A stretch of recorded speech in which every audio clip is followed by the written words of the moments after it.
The enemy vanguard was already crossing the southern river. Inside the royal war room, General Thorne stared at the empty oak table in cold panic. King Alex, the ruthless Iron Sovereign who conquered nations before dawn, had missed his third consecutive war council. Whispers of treason and sudden assassination echoed through the castle corridors. But the most dangerous man in the realm was not dead. A mile away, in the freezing mud of the royal stables, the king dropped his heavy broadsword to the dirt. He ignored the distant war horns. His scarred hands reached for a crippled orphan boy trembling in the shadows. The kingdom was on the brink of total annihilation, and the Alpha King was busy lifting a broken stable boy onto his massive warhorse. 3 wooden chairs remained empty at the head of the map table. General Thorne slammed his fist against the oak surface. Rain lashed against the glass windows of the war room. It was the 3rd council meeting in 3 days. King Alex had missed them all. Sweat gathered on the foreheads of the older commanders. They stared at the map with growing dread. Enemy forces were crossing the southern river. The kingdom needed a strategy. It needed its king. Alex never missed a war council. He had built his reputation on ruthless efficiency and battlefield precision. Men called him the Iron Sovereign behind his back. He conquered territories before his enemies even finished lacing their boots. Now, his generals stood in a drafty room without orders. Whispers of assassination or illness began to spread among the lower ranks. Thorne turned toward the heavy doors. He ordered 2 guards to search the castle grounds immediately. He told them not to return without Alex. A mile away from the war room, the royal stables smelled of wet straw and manure. Mud covered the stone pathways. Matthew dragged his left leg through the thick sludge. His ragged boots offered no protection against the freezing rain. He carried a wooden bucket of oats toward the rear stalls. The bucket weighed almost as much as he did. His breathing came in short gasps. His left knee throbbed with a dull pain that never truly stopped. 2 older stable hands stood near the doorway. They watched Matthew struggle and laughed. One of them stuck a boot out into the aisle. Matthew did not see it in time. His bad leg caught the leather toe. He slammed into the dirt floor. The oats scattered across the wet mud. Matthew scrambled to gather the ruined grain with shaking hands. The older boys stepped closer. They called him useless. They told him he would never ride a horse, let alone tend to them properly. Matthew kept his head down and bit his lip. Tears stung his eyes. He knew they were right. He was an orphan with a twisted leg. He only had this job because the head groom took pity on him last winter. A shadow fell over the dirt aisle. The laughter from the older boys stopped instantly. Matthew heard the heavy sound of armored boots stepping into the mud. He looked up. Alex stood in the doorway. He wore no crown. His dark tunic was soaked with rain. A simple leather belt held his broadsword at his waist. He looked down at the 2 older boys. His expression held no anger, only an icy calm that terrified men twice their age. He pointed a single finger toward the exit. The older boys ran away without speaking a word. Matthew remained on his knees in the mud. He tried to push himself backward. He knew who this man was. Everyone feared Alex. Alex stepped closer to the scattered oats. He knelt in the dirt. He did not care about the mud staining his trousers. He reached out and picked up the wooden bucket. He placed it gently next to Matthew. Matthew stared at the king's hands. They were covered in calluses and old battle scars. "Get up," Alex said. His voice was quiet. Matthew grabbed the stall gate and pulled himself up. His left leg trembled violently. He waited for the king to punish him for wasting the grain. Instead, Alex looked past him toward the stalls. "Which horse is yours?" Alex asked. Matthew blinked in confusion. "I do not have a horse, my lord," Matthew whispered. "Every man in my cavalry starts with a horse," Alex said. "I am not in the cavalry," Matthew replied. I am just a stable boy. And you have a bad leg, Alex added. Matthew looked at the ground in shame. Yes, my lord, he said. Alex walked down the aisle toward the largest stall. A massive gray war horse snorted behind the wooden gate. The animal belonged to the king. Nobody else was allowed to touch it. Alex unlatched the gate and led the horse out into the aisle. The beast towered over Matthew. Matthew took a frightened step back. His bad leg gave out. He stumbled against the stone wall. Alex held the reins with one hand. He walked over to Matthew. He did not offer pity. Fear is a choice, Alex said. Matthew pressed his back against the cold stone. I cannot ride, Matthew said. My leg cannot grip the saddle. You do not ride with your legs, Alex said. You ride with your balance and your will. Alex moved closer. He reached down and grabbed Matthew by the waist. He lifted the boy effortlessly into the air. Matthew gasped in shock. Alex set him down in the center of the heavy leather saddle. The ground looked terrifyingly far away. Matthew grabbed the front of the saddle with both hands. His knuckles turned white. The gray horse shifted its weight. Matthew squeezed his eyes shut. He waited to fall. He waited for the hard ground to break his bones. A warm, heavy hand covered his small fingers. Matthew opened his eyes. Alex stood beside the horse. He pried Matthew's hands off the leather pommel. He placed the thick leather reins into the boy's palms. Look at his ears, Alex instructed. Matthew stared at the horse's ears. They tell you where his mind is, Alex continued. If he looks forward, you go forward. Matthew swallowed hard. What about my bad leg? He asked. Forget your leg, Alex said. Use your weight. Alex pressed his hand against Matthew's lower back. He pushed the boy into a straighter posture. Sit deep, Alex said. Breathe when he breathes. Matthew took a slow breath. The horse let out a long exhale at the exact same moment. For the first time in his life, Matthew did not feel broken. He felt tall. He looked down at Alex. The king was watching him with steady eyes. There was no pity in his gaze. There was only expectation. Alex took a step back. Walk him to the end of the aisle, Alex ordered. Matthew froze. By myself? He asked. I am right here, Alex replied. Matthew loosened his death grip on the reins. He shifted his weight slightly forward. The massive horse took a slow step. Matthew's heart hammered against his ribs. The horse took another step. Matthew did not fall. His left leg hung uselessly against the saddle flap. It did not matter. The horse carried him. Alex walked alongside them in the mud. He watched the boy's posture. He corrected Matthew's grip on the leather straps. They reached the end of the barn. Turn him, Alex said. Matthew shifted his weight to the right. He gently pulled the right rein. The great warhorse obeyed instantly. A small, breathless smile broke across Matthew's face. He looked at Alex. Alex gave a single nod of approval. Outside, the sound of galloping hooves approached the stable. 2 royal guards leaped from their horses. They rushed into the barn. Their armor clattered loudly in the quiet space. They stopped dead in their tracks. They stared at the king. Alex was covered in mud and horsehair. He was walking beside a crippled orphan. My king, the first guard gasped. General Thorne sent us. Alex did not look at the guards. He kept his eyes on Matthew.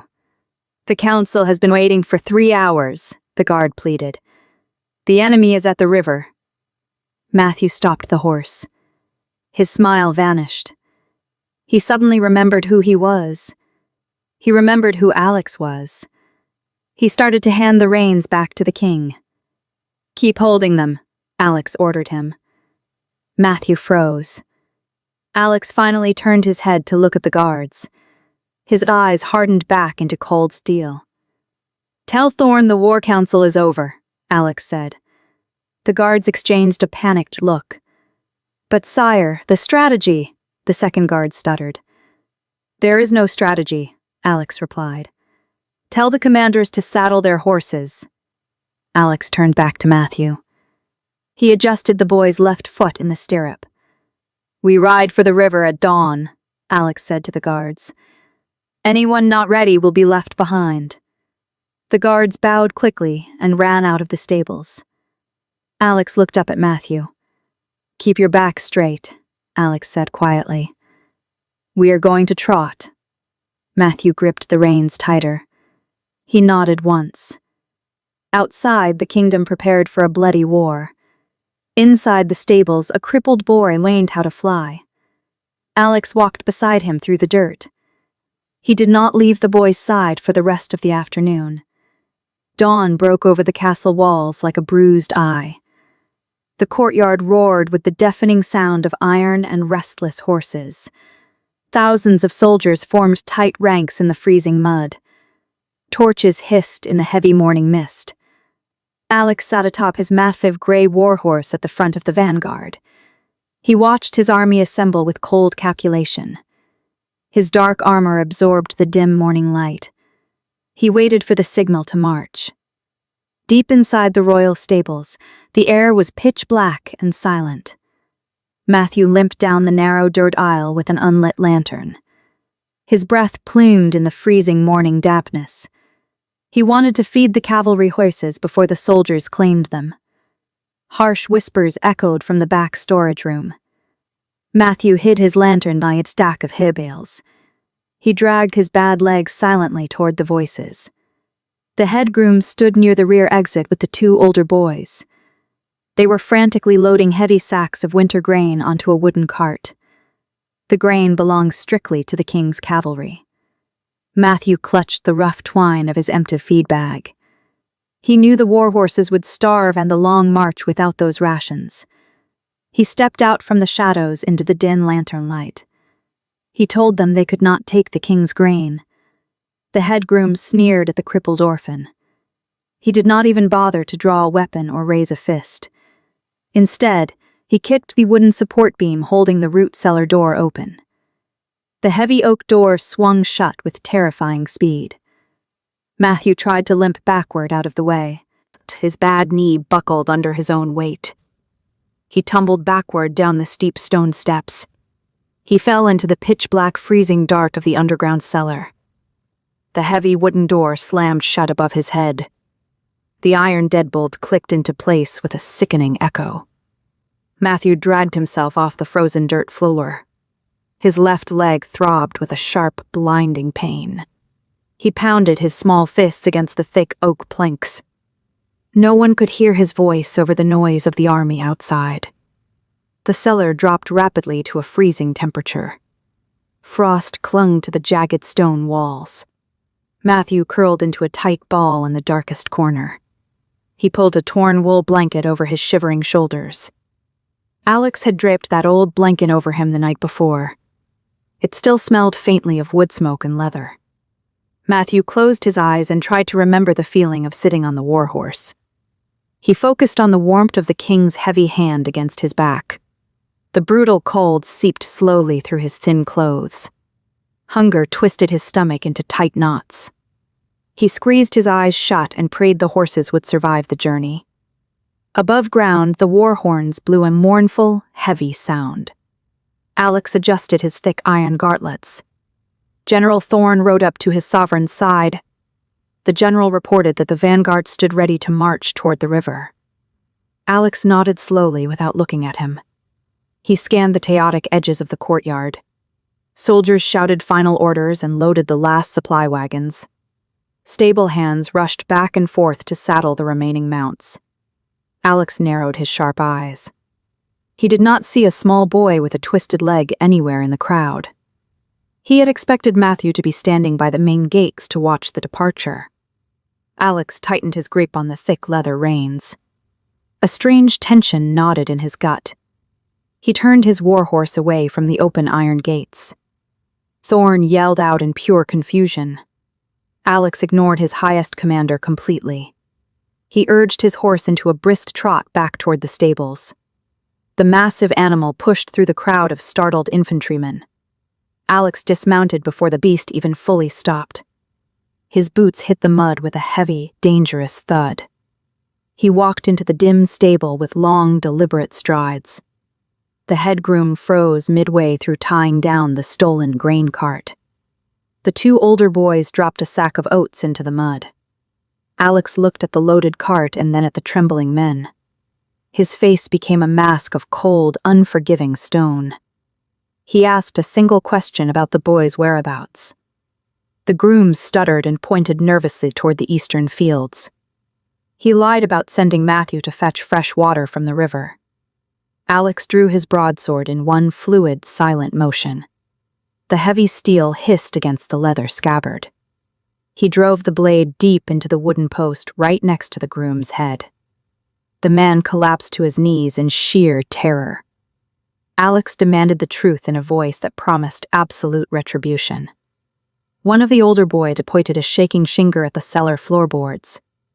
Alex pulled his sword free from the wood. He walked slowly to the heavy oak door in the floor. He did not ask the thieves for the iron key.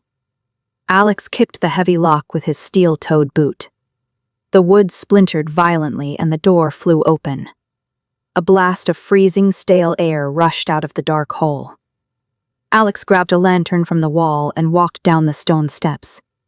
He found Matthew huddled motionless in the corner. The boy was shivering violently beneath the thin wool blanket.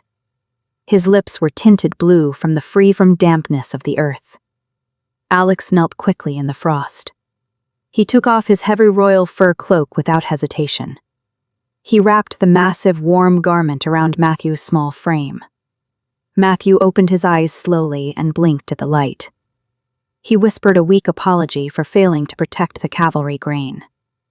Alex felt a sudden, unfamiliar tightness grip his chest.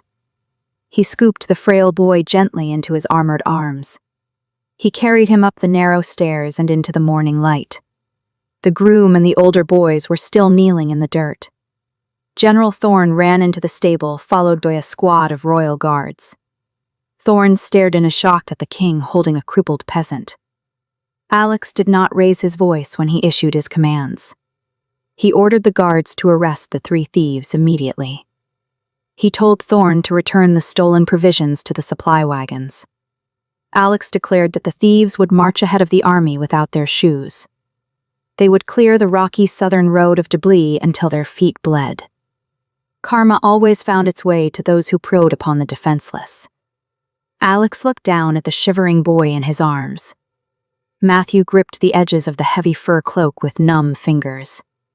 Alex carried him right past the stunned generals and soldiers. He ordered his personal medic to bring hot broth to the courtyard. Alex refused to leave the gates until the boy regained his color. He walked toward his personal armored carriage at the center of the column. He set Matthew gently onto the thick velvet cushions inside the cabin. The boy was far too weak to sit up properly. Alex pulled a thick, bear-skin rug up to the boy's chin. He told Matthew to rest and recover his strength. The war at the river could wait for 10 more minutes. Alex closed the carriage door securely. He assigned 4 of his elite guards to protect the wooden cabin at all costs. Matthew would not be left behind in the mud to suffer again. Alex mounted his gray horse and returned to the front of the army. The vast military force watched their leader in absolute silence.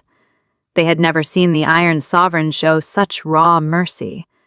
Alex drew his broadsword and pointed the steel toward the southern horizon. He finally gave the order to march. A malevolent storm swallowed the southern plains by midday. Alex rode at the vanguard of the marching column. He did not flinch against the freezing wind. Ice formed thick layers over his dark iron armor. The rocky path disappeared beneath deep, treacherous snowdrifts. Thorn pulled his mount alongside the king.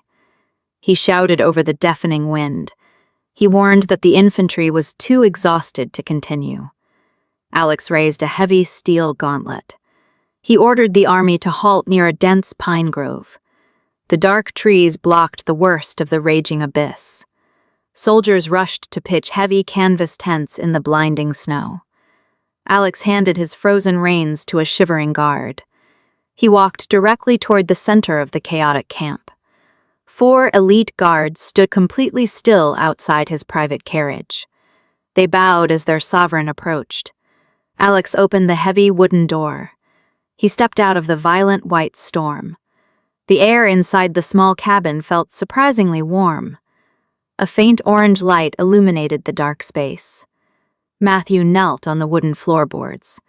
The boy held a small brass brazier between his hands. He blew softly onto a tiny cluster of glowing embers. He had broken small twigs from a discarded supply crate. His thin fingers were bruised and shaking from the cold. Matthew looked up in sudden terror. He dropped the remaining twigs immediately. He scrambled backward until his injured leg hit the velvet bench. He whispered a frantic apology to the king. He explained that he only wanted to heat the cabin. He knew the king would be freezing after the long ride. Matthew had ignored his own hunger and pain entirely. He only cared about warming his sovereign. Alex stared at the fragile, flickering fire. A strange, heavy silence filled the royal carriage. Alex had lived his entire life surrounded by traitors and sycophants. Men only offered him loyalty when they desired power or gold. No one had ever built a fire just to keep him warm. Alex removed his frozen orange gauntlets. He dropped the heavy metal onto the floorboards. He knelt slowly beside the shivering orphan. He held his scarred hands over the small flames. The heat sank into his numb, pale skin. He looked closely at Matthew. His voice carried no anger. He asked where the boy learned to start a fire with damp wood. Matthew kept his eyes fixed on the wooden floor.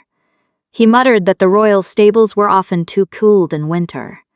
He had to learn to survive the freezing nights alone. Alex felt a dark anger stirred deep in his chest. The anger was not directed at the frightened boy.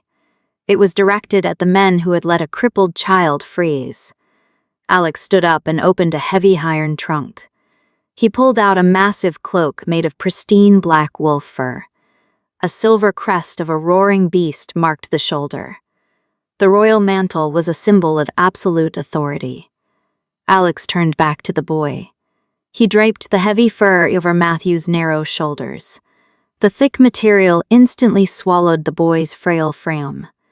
Matthew gasped and grabbed the edges of the cloak. He tried frantically to take it off.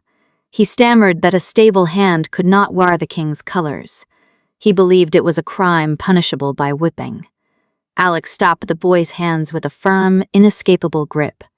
He fastened the silver clasp securely beneath Matthew's chin. He stated that Matthew was no longer a stable hand. The boy belonged to the royal house now. Anyone who laid a hand on him would face immediate retribution. Matthew stared at Alex with wide, disbelieving eyes. Tears welled up in the corners of his vision.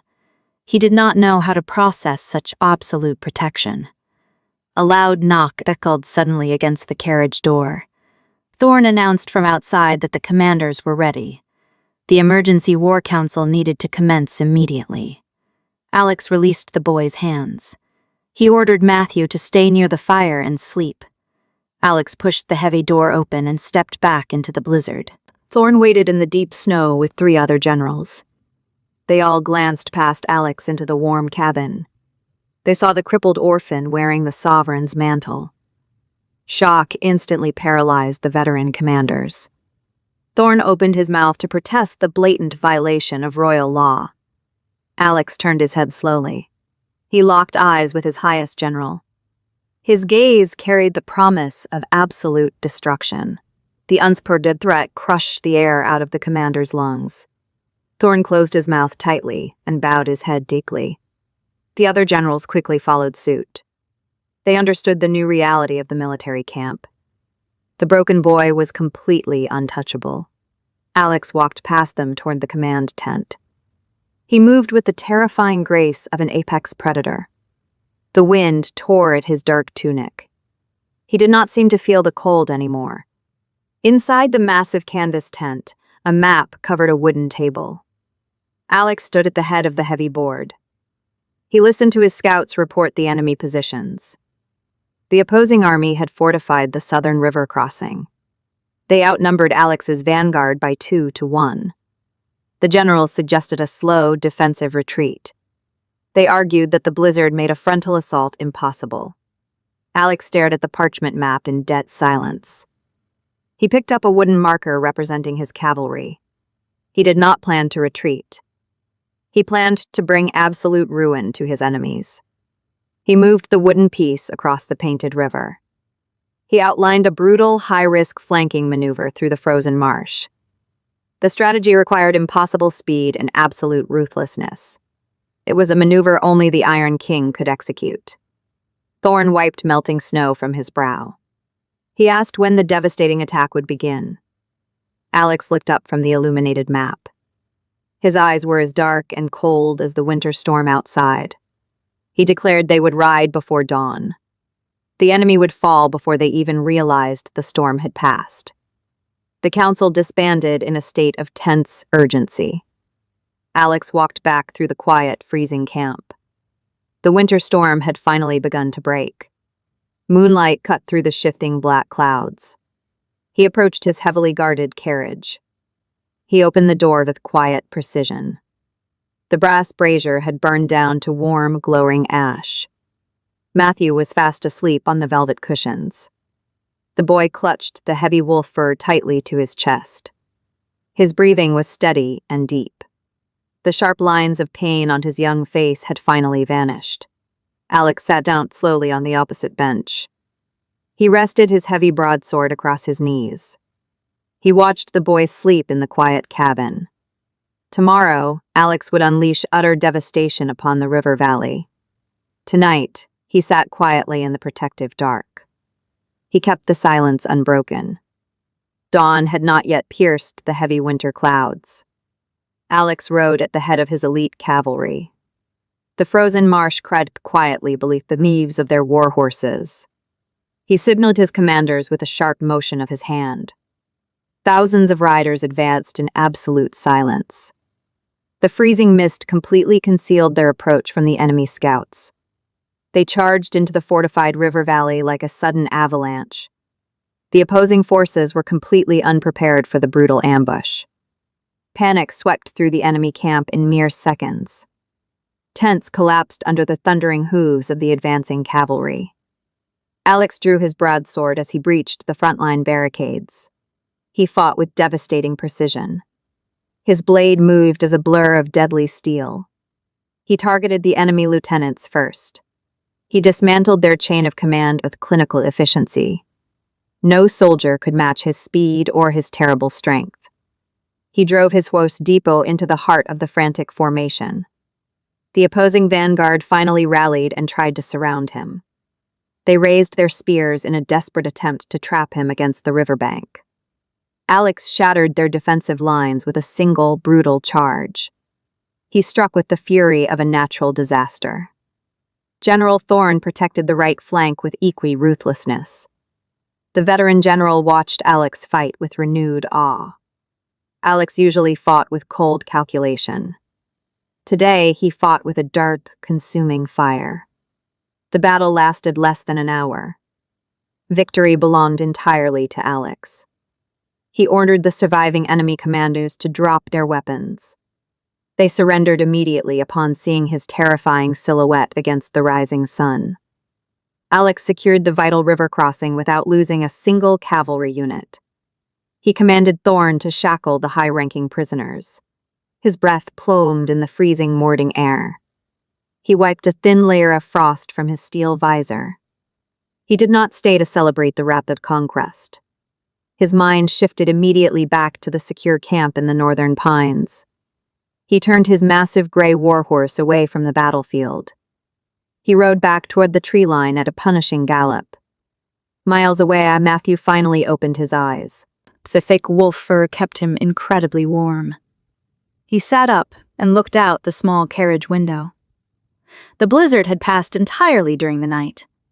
A silent, brilliant white world stretched out before him. 4 elite guards still stood rigidly outside the heavy wooden door. They had not moved from their posts, despite the freezing temperature. Matthew watched the camp slowly come to life in the pale sunlight. Cooks dragged heavy iron pots toward the central fire pits. The scent of roasting meat and salted oats filled the crisp air. One of the guards turned his head and noticed the boy watching. The soldier tapped the carriage door respectfully. He asked if the young lord required any provisions. Matthew stared at the armored man in utter shock. No one had ever called him a lord before. He stammered a polite refusal and pulled his head back inside. He heard the distant, low rumble of the returning army. Anxiety twisted tightly inside his stomach. He worried about the man who had given him the royal mantle. He knew war brought only death and unimaginable ruin. Matthew pushed the heavy carriage door open just a fraction. He watched the vanguard march back into the encampment. The soldiers looked exhausted, but undeniably victorious. Axe rode into the clearing on his towering gray mount. His dark armor bore the heavy marks of close combat. He dismounted slowly near the command tent. Matthew noticed a slight stiffness in Alex's movements. Alex handed his reins to a nearby frightened squire. The royal physician rushed forward with a wooden chest of bandages. Alex waved the terrified old man away with a sharp gesture. He walked directly toward his guarded carriage instead. He did not bother attending the victory feast forming in the courtyard. He opened the wooden door and stepped inside. The bitter, cold air rushed in behind him. Alex sat heavily on the velvet bench opposite Matthew. He removed his heavy helmet and set it on the floorboards. A deep gash ran along the left sleeve of his dark tunic. The heavy fabric was torn and stained from the morning battle. Matthew gasped at the sight of the jagged tear. Alex noticed the boy's panic and sighed. "It is just a scratch," Alex said evenly. Matthew did not believe him at all. The boy carefully folded the precious wolf fur mantle. He set the royal cloak safely on the velvet cushion. Matthew limped toward the small wooden storage cabinet in the corner. He retrieved a clean linen bandage and a small basin of fresh water. Alex watched the boy's awkward movements with silent interest. "I can bandage that," Matthew whispered. He stood awkwardly in front of Alex. Alex extended his injured arm without uttering a single word. Matthew knelt carefully on his good leg. He gently cleaned the open wound with the damp cloth. His small hands trembled slightly against Alex's calloused skin. Alex did not flinch or pull away. He felt the boy's extreme care with every hesitant gesture. Matthew wrapped the white linen tightly around the muscular forearm. He tied a small, neat knot to secure the clean fabric. "My mother taught me how to do this," Matthew explained softly. He kept his head bowed humbly. "She used to bandage my knee when it ached." Alex stared at the pristine white linen. He had survived 100 battles and suffered countless deep wounds. Palace physicians usually treated him with clinical, terrified detachment. They feared making a mistake and facing the executioner. No one had ever touched him with such pure, uncalculated kindness. Alex reached out slowly with his uninjured right hand. He placed it gently on Matthew's thin, frail shoulder. "Your mother taught you well," Alex said. Matthew finally looked up and offered a small, hesitant smile. Alex felt the heavy burden of war lift slightly from his chest. He rested his broad back against the wooden wall of the carriage. He asked Matthew if the guards had treated him respectfully during the night. Matthew nodded his head in rapid succession. He told Alex about the guard offering him food at dawn. The boy admitted he had never felt so safe in his entire life. Alex listened to the simple confession with a tight, clenched jaw. He realized how little this broken boy required to find happiness. "You will never sleep in the dirt again," Alex promised. Matthew looked at him with a mixture of deep awe and lingering fear. He still expected this beautiful dream to shatter at any given moment. He asked what would happen when the army eventually returned to the stone castle. Alex leaned forward and met the boy's nervous eyes. "You will return with me," Alex stated clearly. "You will live in the main keep." Matthew gripped his bad leg instinctively out of habit. "I cannot work in the castle," he said quietly. "The stone stairs are too steep for my ruined knee." "You will not work," Alex replied firmly. He watched deep confusion wash over Matthew's pale face. "You are under my absolute protection now," Alex continued. "You will learn to read the old historical texts. You will learn to ride my gray horse." Matthew felt warm tears prick the corners of his eyes. He wiped them away frantically with his ragged sleeve. He did not want Alex to think he was weak. Alex reached over and picked up the heavy wolf fur mantle. He handed it back to the shivering boy. He told Matthew to put it back on before the cabin grew too cold. Matthew draped the heavy fur over his shoulders once more. He felt incredibly safe beneath the silver royal crest. Outside, General Thorne began shouting loud orders to secure the camp perimeter. The war against the Southern Lords was far from over. The enemy kingdom would undoubtedly retaliate for the morning massacre. Alex knew the days ahead would be filled with violence and political poison. He looked at the boy sitting quietly beside the cold brass brazier. Matthew represented a fragile piece of genuine humanity in a brutal, unforgiving world. Alex swore silently to burn down any kingdom that threatened this small carriage. He closed his eyes and finally allowed himself to rest. Matthew sat guard over him for the rest of the morning. He held the wooden water bowl in his lap like a sacred treasure. The crippled stable boy and Alex had found an impossible peace. The journey back to the capital began under heavy winter clouds. General Thorne marched the prisoners firmly at the center of the column. Iron chains clanked loudly against the frozen rocks. Alex rode his gray warhorse near the royal carriage. He kept his sharp eyes on the narrow valley walls. A deep gorge offered the only safe passage through the northern mountains. Shadows lengthened quickly as the sun dipped below the jagged peaks. Alex ordered the vanguard to establish camp near a frozen stream. Soldiers hammered wooden stakes into the hard earth. Matthew watched the methodical work from the carriage window. He wore the wolf fur mantle tightly around his small shoulders. The heavy fabric kept the biting wind away from his injured knee. Alex dismounted and handed his reins to an approaching guard. He walked toward the carriage and opened the heavy door. Matthew smiled tentatively at his sovereign. Alex stepped inside and unbuckled his sword belt. He placed his heavy broadsword on the velvet cushion next to the boy. He needed to inspect the perimeter defenses with Thorne. Before leaving, Alex pulled a small brass horn for his tunic pocket. He handed the cold metal to Matthew. "Blow this if anyone tries to open this door," Alex instructed. Matthew took the small instrument with trembling fingers. He promised to keep it close. Alex nodded once and stepped back out into the gathering dusk. The camp descended into an uneasy silence as night fell. Torches flickered against the dark rock faces. Deep in the prisoner holding area, a desperate plan took shape. 3 captured lieutenants managed to loosen their iron bindings. They waited for the changing of the guard to make their move. A sudden scuffle erupted in the darkness. Guards shouted in alarm as the prisoners broke past the barricade. The desperate men ran wildly through the chaotic camp. They aimed for the royal carriage near the center. They believed they could take the Ting hostage to secure their freedom. The elite guards outside the carriage drew their weapons immediately. Clashing steel echoed across the frozen stream. Matthew heard the violence from inside the dark cabin. His heart hammered painfully against his ribs. He grabbed the heavy broadsword and dragged it across the floorboards. The weapon weighed too much for him to lift properly. He settled for pressing the steel blade against the door frame. Someone slammed violently against the outside of the carriage.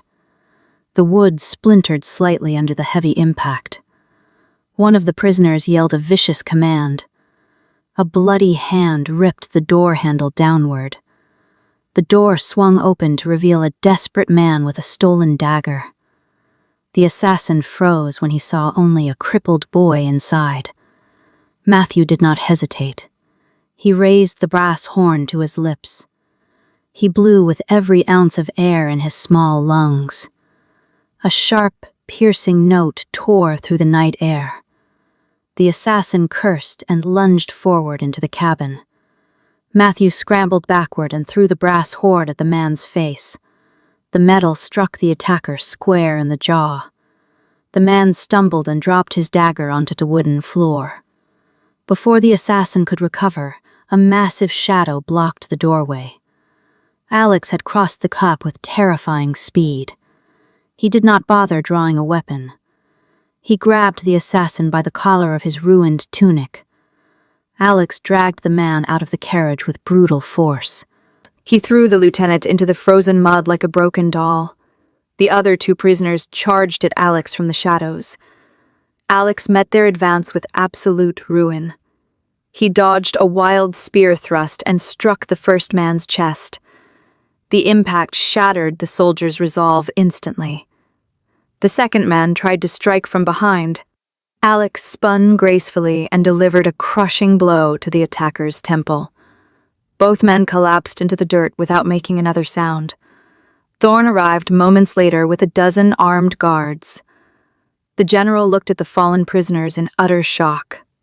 "Secure them," Alex commanded, in a voice like cracking ice. He did not wait to watch the guards drag the men away.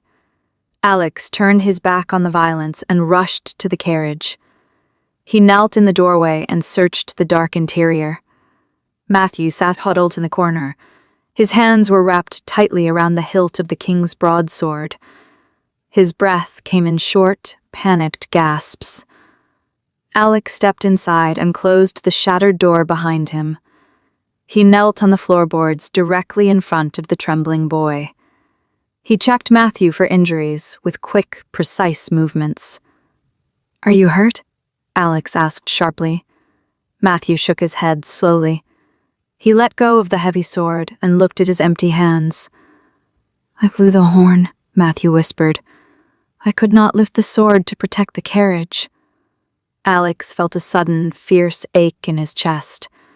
The boy had faced a desperate murderer without surrendering. Most grown men would have begged for their lives. Alex reached out and placed a warm hand on the boy's cheek. "You protected my sword," Alex corrected him gently. "You sounded the alarm exactly as I instructed." Matthew looked up with wide, tear-filled eyes. He searched the king's face for any sign of disappointment. He found only deep pride. Alex picked up the heavy broadsword from the floor. He slid the weapon smoothly back into its leather scabbard. "Bravery is not about wielding heavy steel," Alex said. "It is about refusing to let fear dictate your actions." Matthew leaned forward slightly into the king's warm hand. The remaining tension slowly left his frail body. Outside, the guards restored order to the troubled camp. Alex moved to sit on the bench beside the boy. He pulled the thick bearskin rug over Matthew's lap. The cabin felt secure again under his watch. "Tomorrow, we reach the capital," Alex murmured into the quiet dark. "The stone walls are high and well guarded." Matthew looked at the small brass horn resting on the floor. "Will I need the horn there?" he asked quietly. "No," Alex replied. "No one will ever break through those gates." Alex rested his hand near the boy's shoulder. He knew the royal court held its own hidden dangers. Lords and ministers often fought with whispers instead of daggers. They would undoubtedly view the crippled orphan as a strange weakness. Alex promised himself he would crush any noble who insulted the boy. Matthew closed his eyes and listened to the steady rhythm of the king's breathing. The boy did not fear the unknown future anymore. He had Alex standing firmly beside him. Alex watched the boy drift into a peaceful sleep. He stayed awake until the first light of dawn broke over the mountains. The connection between them had forged into something unbreakable. The massive iron gates of the capital city swung open. Trumpets blared from the Frystone watchtowers. Citizens crowded the cobblestone streets to see the returning army. They threw winter flowers and cheered for their victorious sovereign. Alex rode his gray warhorse at the very front of the procession. He ignored the falling petals entirely. His sharp eyes scanned the high balconies and the narrow alleys. The royal carriage rolled slowly behind him. Inside the cabin, Matthew peeked through the small wooden shutters. He had never seen so many people in one place. The noise outside sounded like a roaring ocean. He pulled the heavy wolf fur tightly around his neck. Anxiety made his small hands shake. The procession finally reached the inner courtyard of the main keep. Hundreds of wealthy nobles and silk-clad ministers stood on the grand stone steps. They waited to offer their calculated praise to the conqueror. Alex dismounted smoothly and tossed his reins to a royal guard. He did not look at the bowing lords. He walked purposefully toward the wooden carriage. Silence rippled through the assembled court. Everyone watched their sovereign reach for the iron handle. Alex pulled the heavy door open. He reached inside without a single word. He lifted Matthew out of the shadows. The boy clung instinctively to the dark armor. Gasps echoed across the pristine courtyard. The wealthy nobles stared at the dirt on Matthew's face. They saw his ruined boots and his twisted left leg. More importantly, they saw the royal mantle draped over his frail shoulders. Whispers erupted among the silk-clad crowd like a sudden poison. Lord Vance stepped down from the highest stone tier. Vance managed the kingdom's treasury and held immense political power. He wore a coat of deep crimson velvet. He offered a shallow, insulting bow. He welcomed Alex back to the capital. He immediately gestured toward Matthew with a gloved hand. He told the guards to take the filthy peasant to the kitchens to be scrubbed. Vance assumed the boy was a temporary amusement or a captive servant. Matthew shrank against Alex's chest. He closed his eyes and waited to be dragged away. Alex did not hand the boy over. He stood completely still in the center of the courtyard. The cold air suddenly felt dangerously heavy. Alex locked his dark eyes onto Vance. He did not raise his voice. He asked the minister to repeat his command. Vance faltered slightly under the crushing weight of that stare. He tried to maintain his arrogant smile. He reasoned that a dirty commoner did not belong on the royal steps. Alex drew his broadsword with his free hand. The sharp hiss of steel cut the courtyard into dead silence. The arrogant smile vanished from Vance's face instantly. Alex pointed the heavy blade directly at the minister's chest. He stated that the boy belonged exactly where he was. He declared Matthew a ward of the royal house. Alex stepped closer to the trembling nobleman.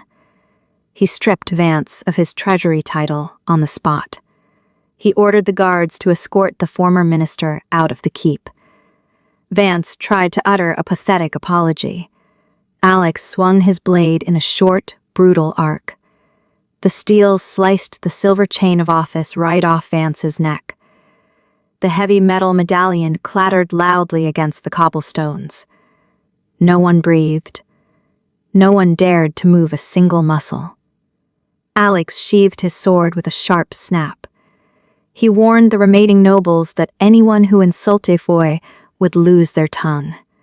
He did not wait for their terrified nods of agreement. He adjusted his grip on Matthew. He carried the boy directly toward the grand staircase. 50 steep stone steps led to the main entrance of the castle. Matthew opened his eyes and looked at the imposing climb. He knew his bad leg could never conquer those stairs. "I cannot walk up there," Matthew whispered into the cold iron collar.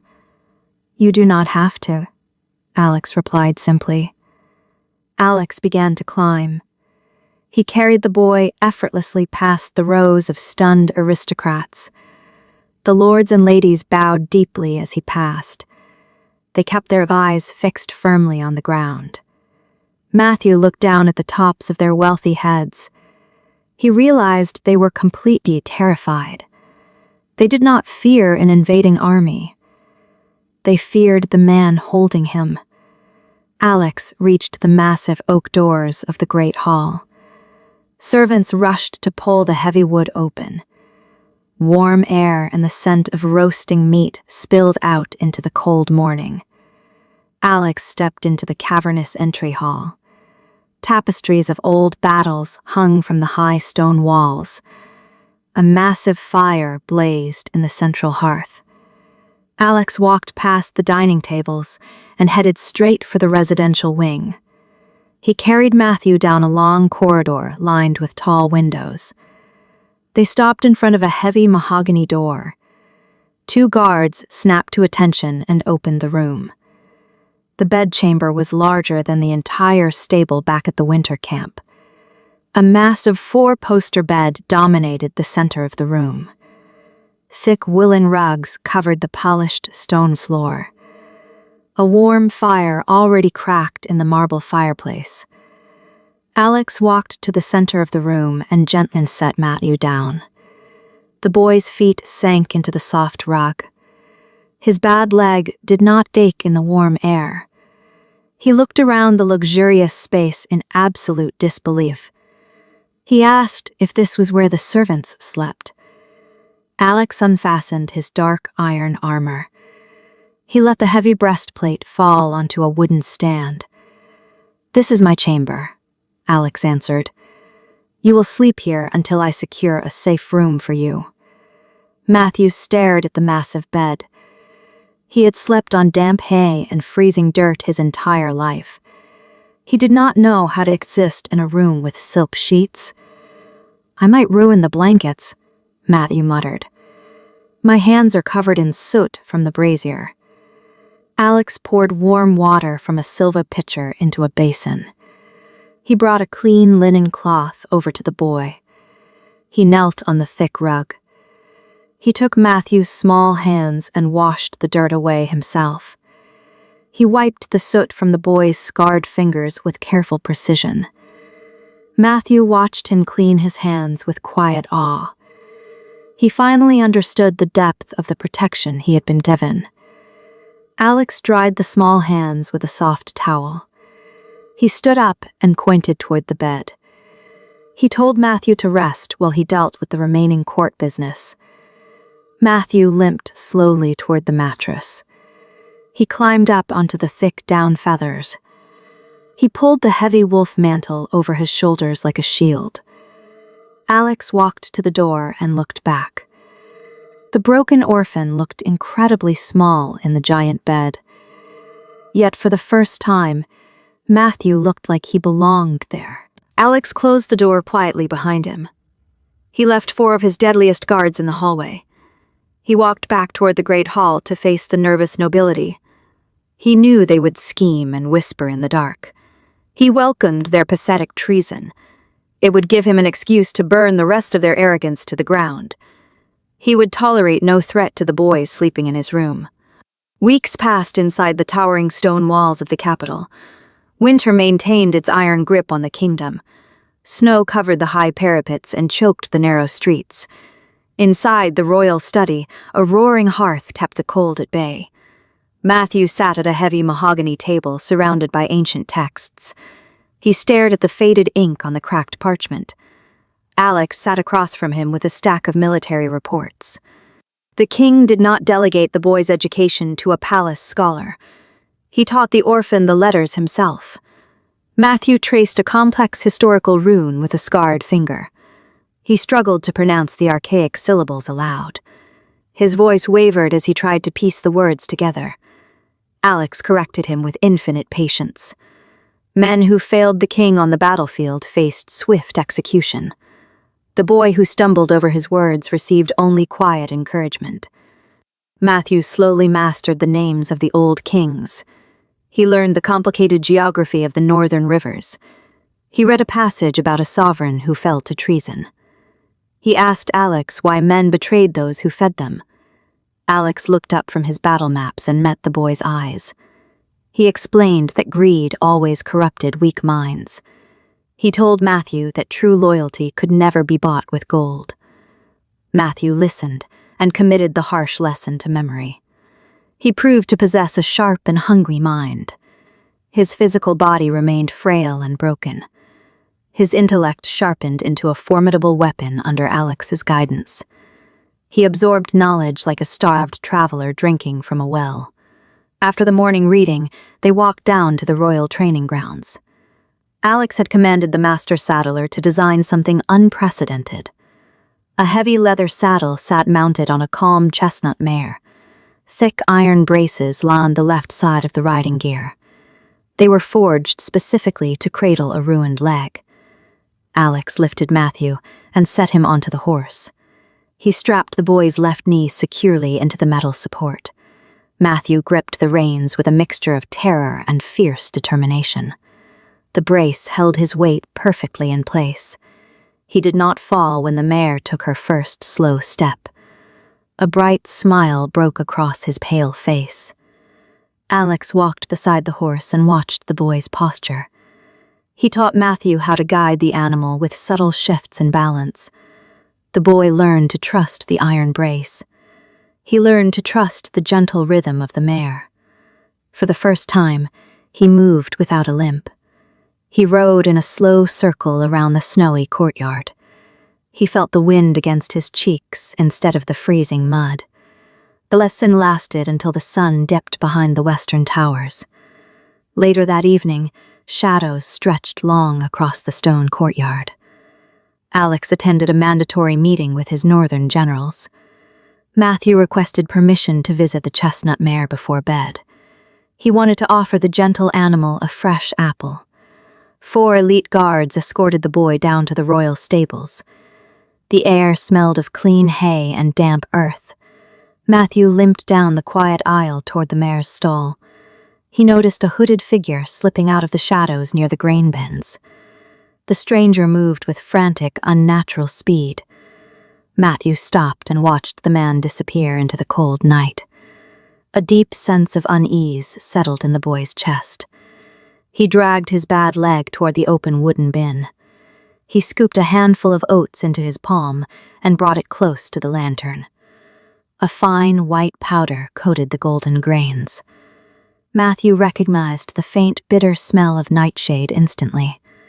The old stable hands used to warn him about the poisonous root. It stopped a horse's heart in less than an hour. It was a cruel way to kill a noble beast. Matthew dropped the tainted oats back into the bin. He shouted for the guards with all the strength in his lungs. The armored men rushed into the stable with drawn weapons. Matthew pointed at the poisoned grain and demanded they seal the doors. He ordered them not to let any horse eat from the trough. His voice carried the sharp authority of a true sovereign. The guards did not hesitate to obey the young ward. One soldier sprinted toward the great hall to alert the king. Alex arrived minutes later like a manifestation of pure wrath. His dark cloak billowed behind him as he strode into the stable. He did not ask questions. He knelt beside Matthew and examined a handful of white powder. The king's face turned into a mask of terrifying, cold fury. He knew the poison was meant for the chestnut mare. The traitor wanted to break the boy's heart by killing his first horse. It was a coward's strike against the king's only vulnerability. Alex stood up and turned to the captain of the guard. He ordered the gates locked and the hooded man found. The royal guards tore through the castle grounds with brutal efficiency. They checked every shadowy corner and barred every exit. They dragged a trembling nobleman into the stables shortly after midnight. It was a minor lord loyal to the disgraced minister Vance. The traitor fell to his knees in the dirt and begged for mercy. He claimed he only wanted to scare the peasant boy. He wept and swore he meant no harm to the king. Alex drew his broadsword in one fluid motion. The steel caught the dim light of the hanging lanterns. He did not raise his voice to deliver his judgment. He spoke of absolute retribution and the price of treason. "You targeted my ward," Alex stated coldly. "You brought poison into my house." The traitor sobbed and pressed his face against the lead. He prayed for a royal pardon that would never come. Alex swung the heavy blade downward in a devastating arc. The execution was swift, silent, and final. Justice in the Dark Kingdom left no room for second chances. Alex wiped the steel clean on a piece of rough canvas. He sheathed the weapon and turned his back on the fallen lord. He walked over to Matthew. The boy had not turned away from the brutal violence. He understood that this was the cost of survival in the capital. He understood that Alex fought the darkness so he would not have to. Alex rested a heavy hand on Matthew's shoulder. He praised the boy for recognizing the nightshade. He told Matthew his sharp mind had saved the entire stable. Matthew leaned into the king's touch and took a slow breath. "They hate me because I wear a crest," Matthew whispered. "They hate you because you possess a soul," Alex corrected him. "They are empty men who only understand fear." Alex guided the boy out of the cold stable and back toward the keep. The night air felt sharp and clean after the stench of treason. They walked up the grand stone steps together in silence. The remaining nobles in the castle would hear of the execution by dawn. They would learn that the crippled orphan was not a soft target. They would realize the boy carried the king's absolute protection. Alex knew the political wars were far from over. He welcomed the coming storm with a cold, iron resolve. He would burn down every noble house in the kingdom if necessary. No one would ever threaten the boy who built him a fire in the winter storm. Matthew limped beside the king without an ounce of fear left in his heart. He belonged to the royal house now. He would stand by his sovereign against the entire malevolent world. The harsh winter finally began to break across the northern mountains. Melting snow dripped from the high stone gargoyles of the keep. Inside the great hall, massive iron chandeliers cast a warm light over the gathered assembly. Alex sat on the black iron throne at the head of the chamber. He wore his heavy royal armor and a crown of forged steel. Matthew stood quietly by his right side. He wore a tailored tunic of deep blue velvet and his heavy wolf mantle. The iron brace on his left leg clicked faintly when he shifted his weight. He did not hide the brace beneath his clothes. He wore it proudly as a mark of survival. A delegation from the southern territories marched down the center aisle. 10 arrogant warlords stopped before the Iron Throne. They represented the fractured kingdoms Alex had defeated at the river.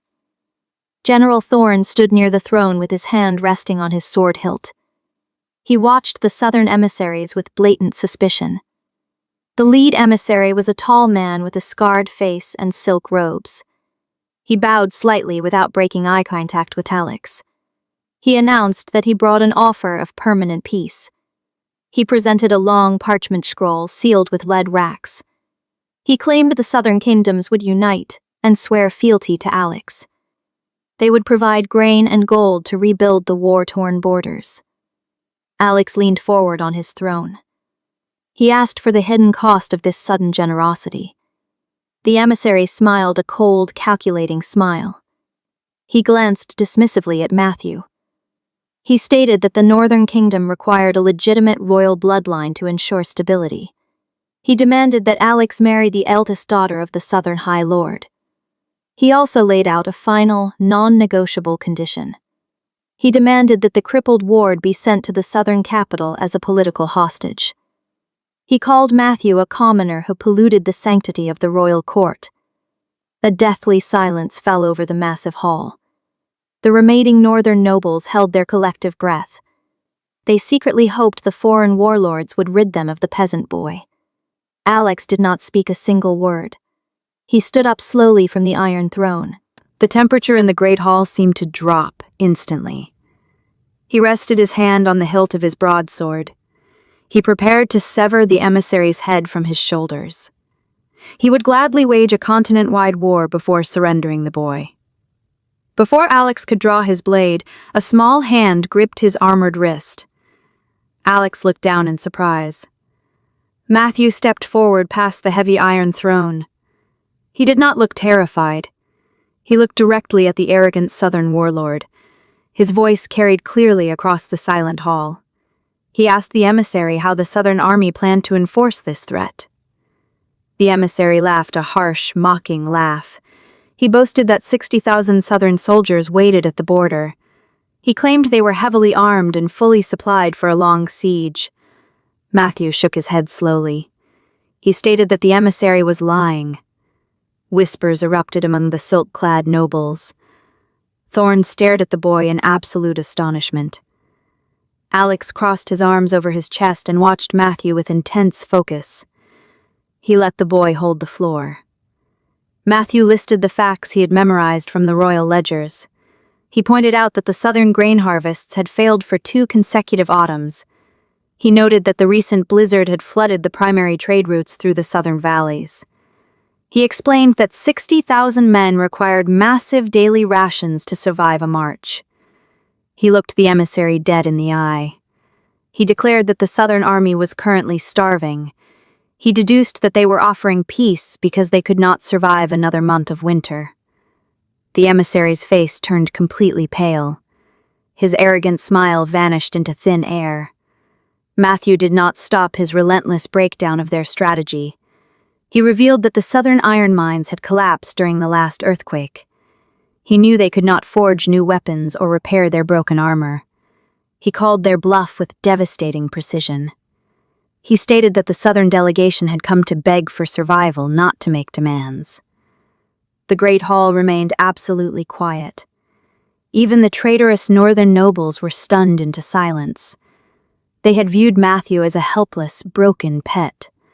They suddenly realized he possessed a brilliant, tactical mind. He had dismantled a foreign threat without drawing a single weapon. The emissary opened his mouth to argue but found no words.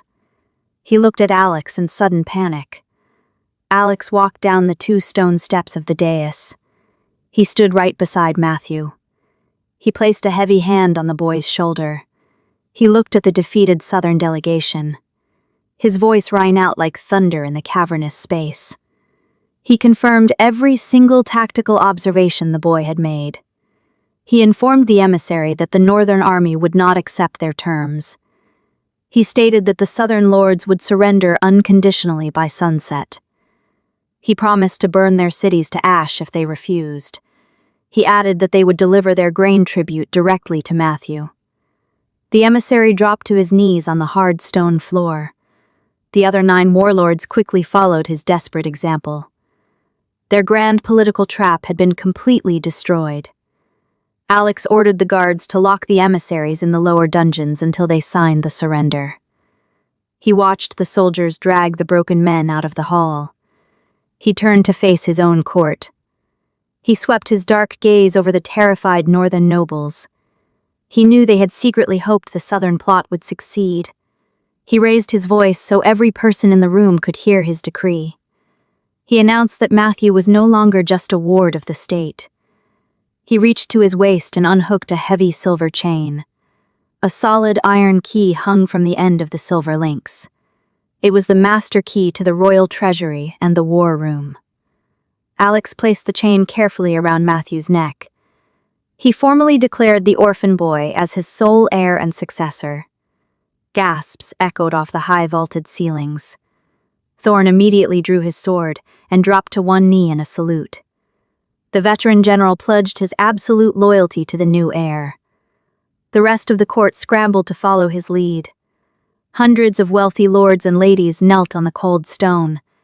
They finally understood that the boy was untouchable. They realized he possessed the same ruthless intellect as his sovereign.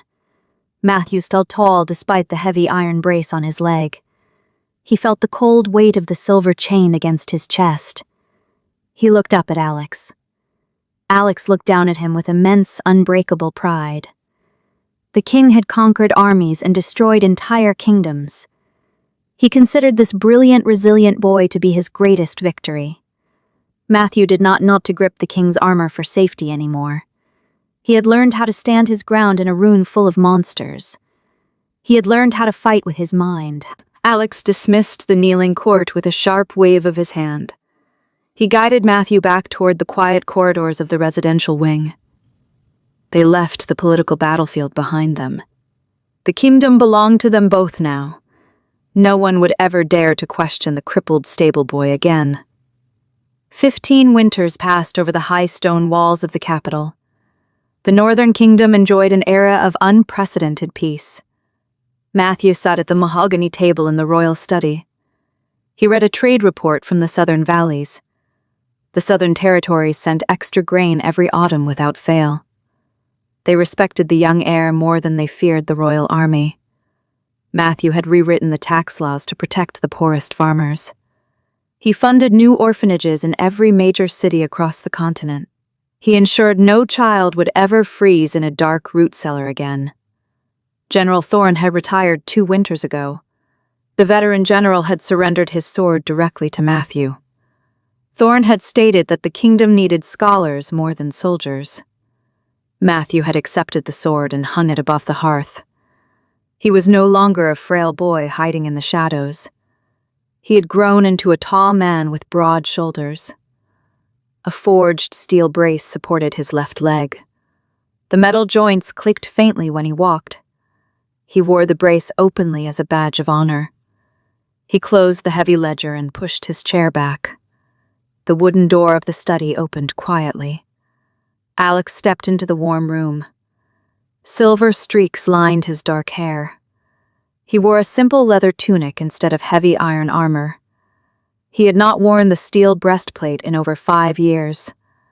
His face bore the deep lines of a long, turbulent life.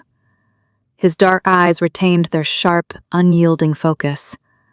He carried 2 riding crops in his scarred hands. Matthew stood up smoothly and smiled at his sovereign.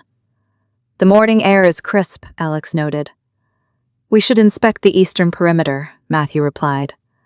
They walked side by side down the long corridor. Tapestries of new harvests had replaced the old banners of war. Servants bowed deeply as they passed. The staff offered genuine smiles to Matthew. He knew every servant by name and asked about their families. He never forgot the harsh life of a common laborer. They reached the quiet courtyard of the royal stables. The scent of fresh hay and polished leather filled the air. 2 magnificent horses waited near the mounting blake. One was an aging gray war horse with calm eyes. The beast had survived a dozen brutal campaigns with Alex. The other was a massive black stallion. Matthew approached the black stallion without a trace of hesitation. He ran a hand down the animal's powerful neck. He checked the leather girth with practiced, gentle fingers.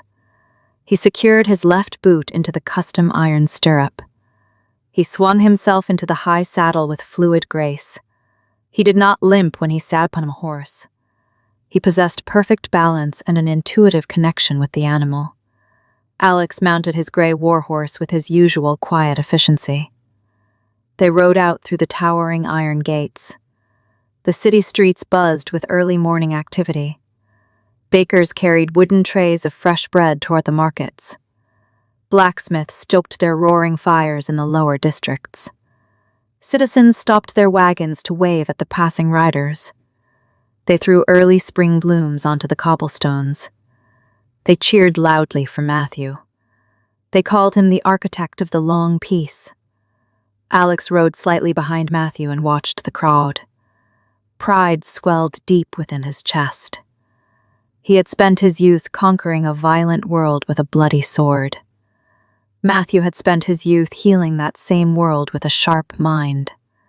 They left the bustling streets and entered the open plains. The wind rushed past them in a cold, sweeping tide. Matthew guided his stallion with subtle shifts of his weight. He held the leather reins lightly in his left hand. He rode with the commanding posture of a born leader. They galloped toward the distant edge of the dark pine forest. The horses kicked up loose clods of damp earth. This was the exact location of their winter camp 15 years ago. Snow dusted the upper branches of the tall evergreen trees. They slowed their horses to a gentle walk near a frozen stream. The water bubbled quietly beneath a thin layer of morning ice. Matthew brought his stallion to a halt and dismounted. His steel brace clicked sharply against the frozen earth. He tied his reins loosely to a low-hanging branch. He walked toward a specific clearing surrounded by old pines. Alex dismounted and followed him into the quiet grove. They stood in the exact spot where the royal carriage had once parked. The heavy snows had buried all traces of the ancient military camp. Matthew reached into the leather saddlebag slung over his shoulder. He pulled out a small wooden box bound in dark iron. He unlatched the metal clasp and opened the heavy lid. Inside rested a torn, faded wool blanket. A small brass horn sat carefully on top of the rough fabric. Alex stared at the objects in quiet surprise. He remembered the freezing cellar and the terrified boy bleeding in the dirt. He remembered the tiny fire built in a dark cabin to keep him warm. Matthew traced the edge of the brass horn with his thumb. "I blew this horn to protect your sword," Matthew said.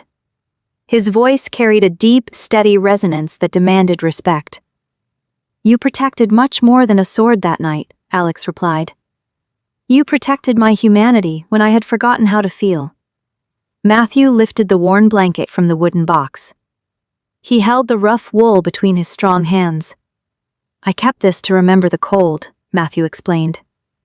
"I wanted to remember what it felt like to be discarded by the world." He looked directly into Alex's dark eyes.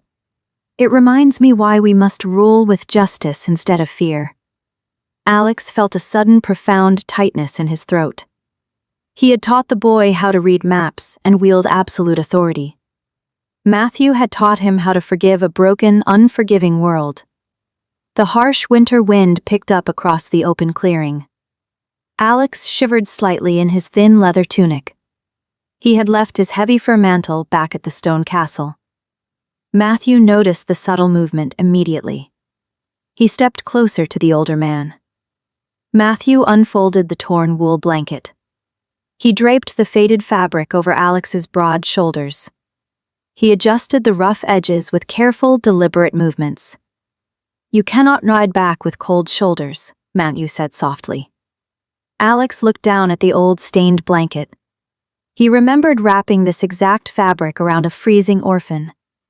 The gesture closed a perfect, invisible circle between them. Karma had delivered its final, beautiful reward to the Iron Sovereign. Alex reached up and grasped Matthew's forearm. His grip remained as strong as it was 15 years ago.